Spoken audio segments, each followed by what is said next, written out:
Welcome back, my friends. We are at the Daily Dose. We are kicking it off with day number 252. We have got Mark chapters 5 and 6 on the plate for today, as well as Psalm number 97 trying to squeeze its way on in there. So we will jump right in and look at a few bullet points, make a few observations, discuss a few things, and then I'll let y'all get back to whatever it was you were doing before you clicked on this video. But hey, I appreciate your time. We're going to start off looking at a situation where Jesus restores a demon-possessed man. Okay? This is the beginning of chapter 5, okay? It says, they went across the lake to the region of the Gerasenes. When Jesus got out of the boat, a man with an impure spirit came from the tombs to greet him, or to meet him.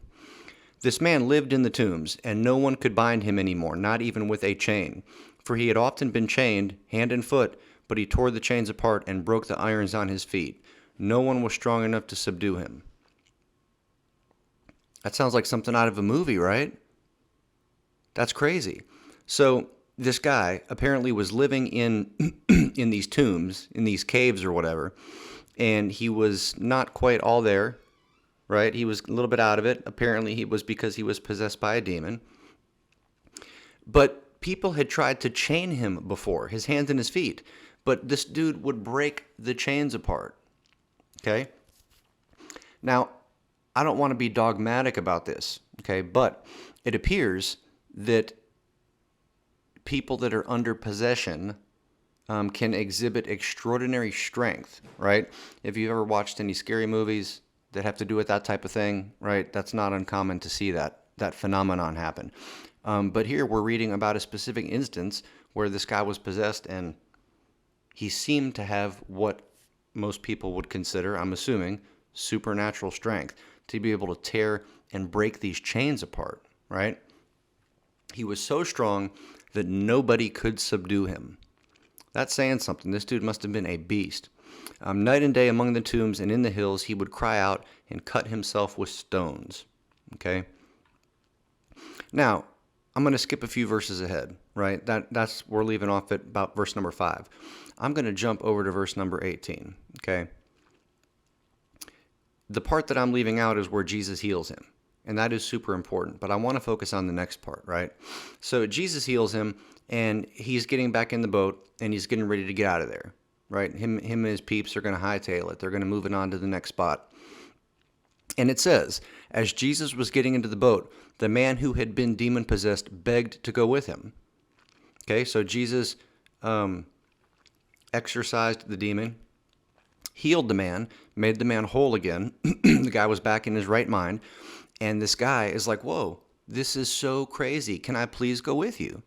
Right? That seems like an honorable thing to do, right? I mean, after all, we've got the main 12 disciples, right, that are going to turn into the apostles ultimately. We've got the 12 who have met Jesus. They had an encounter with Jesus, and they have followed Jesus, and Jesus hasn't told them, hey, don't come with me. You need to stay here. Jesus welcomed them and said, hey, come on, let's go. You guys can be my fam, right? But look at this. So again, this guy who had been demon-possessed, who Jesus healed, begs to go with. Jesus did not let him.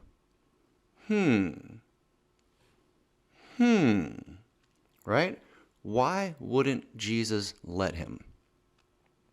This guy wants to follow Jesus. Why wouldn't Jesus let him? Well, check out what happens next. Instead, Jesus said, go home to your own people and tell them how much the Lord has done for you and how he has had mercy on you. Okay, so Jesus has a different plan for this guy. Okay?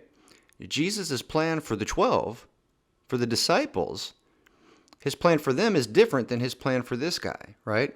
And I think this is important for us to note, that just because God has a plan and uses some people in a certain way, that does not mean that he's going to use all people in that way. That doesn't mean he's going to use you in that way. Even if you want to be used in that way, he may not use you in that way. He may have other plans for you, right? So for this guy, Jesus had other plans. He said, look, instead of coming and following me, what I want you to do is to go and tell what's happened. Tell what you've seen. Tell what's been done. Tell other people about me. Okay, I want you to go ahead and go your own way and not follow me right now and spread the word about me. Okay, so the man went away and began to tell people in the Decapolis, and the Decapolis, Deca, right? That means 10. So there were these 10 towns. Most of them were to the east of the Jordan, I believe, except for one or two. But these 10 towns that were kind of in this region, most of them would have been in what is present-day Syria and maybe present-day Turkey, I think. Don't quote me on that, but I'm pretty sure that's where these towns would equate to in the modern-day landscape of the Middle East. Anyways, so this guy went and told people what Jesus had done for him, and all of the people were amazed, right? So this guy's going out and witnessing. He encounters Jesus. Jesus works a miracle in his life, and this guy goes to tell people about it, right? So anyways, from there we read about Jesus raising a dead girl and healing a sick woman, okay? And jumping over to verse 35, it goes like this. While Jesus was still speaking, some people came from the house of Jairus, the synagogue leader. Your daughter is dead, they said. Why bother the teacher anymore? Okay, so leading up to this, Jairus had come to find Jesus and said, hey, my daughter is sick. I need you to come heal her, right? And Jesus stops along the way, heals a sick woman, and as Jesus is making his way towards Jairus' house with Jairus, one of Jairus' peeps comes by and says, hey, look, your daughter died. It's too late now. Jesus can't heal her now. She's dead, right? So they're saying, leave the leader alone. Your daughter's dead. Why are you bothering him? It's pointless now. We tried. We didn't make it in time, right? So, verse 36, overhearing what they said, Jesus told him, don't be afraid, just believe. He did not let anyone follow him except Peter, James, and John, the brother of James. When they came to the home of the synagogue leader, Jesus saw a commotion with people crying and wailing loudly. So this was kind of the thing when people died. In fact, I've read in numerous places that if you were to have a family member die, that you would go out and you could hire professional mourners to come and wail and cry and make a big scene outside of your home, right? That was just kind of the thing that happened. There was public commotion and wailing and crying out in the streets, right? That was kind of the norm. So, Jesus goes in, sees all these people crying and wailing and moaning and grieving, and he says to them, why all this commotion and wailing? The child is not dead, but asleep. Okay, now, maybe the child was asleep and just had a very shallow pulse and very shallow breath, and it just appeared that the child was dead. Is that possible? Is that possible? I don't think so. I think somebody would have noticed that, right? I'm sure we're talking about the synagogue leader. He would have had some sort of doctors there on site, I'm sure. So Jesus goes in, he's like, yeah, she's not dead, she's asleep.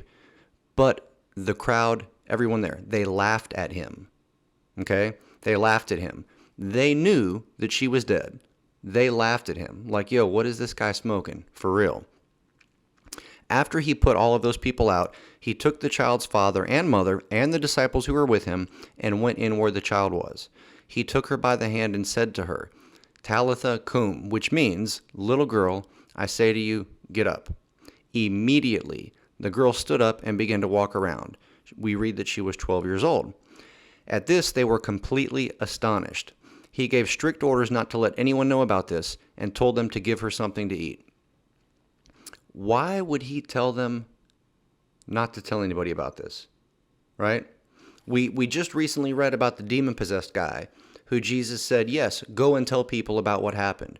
But now Jesus raised a little girl from the dead, but here he's telling the people, hey, keep this a secret. Don't tell anybody. I don't know the answer to that, y'all.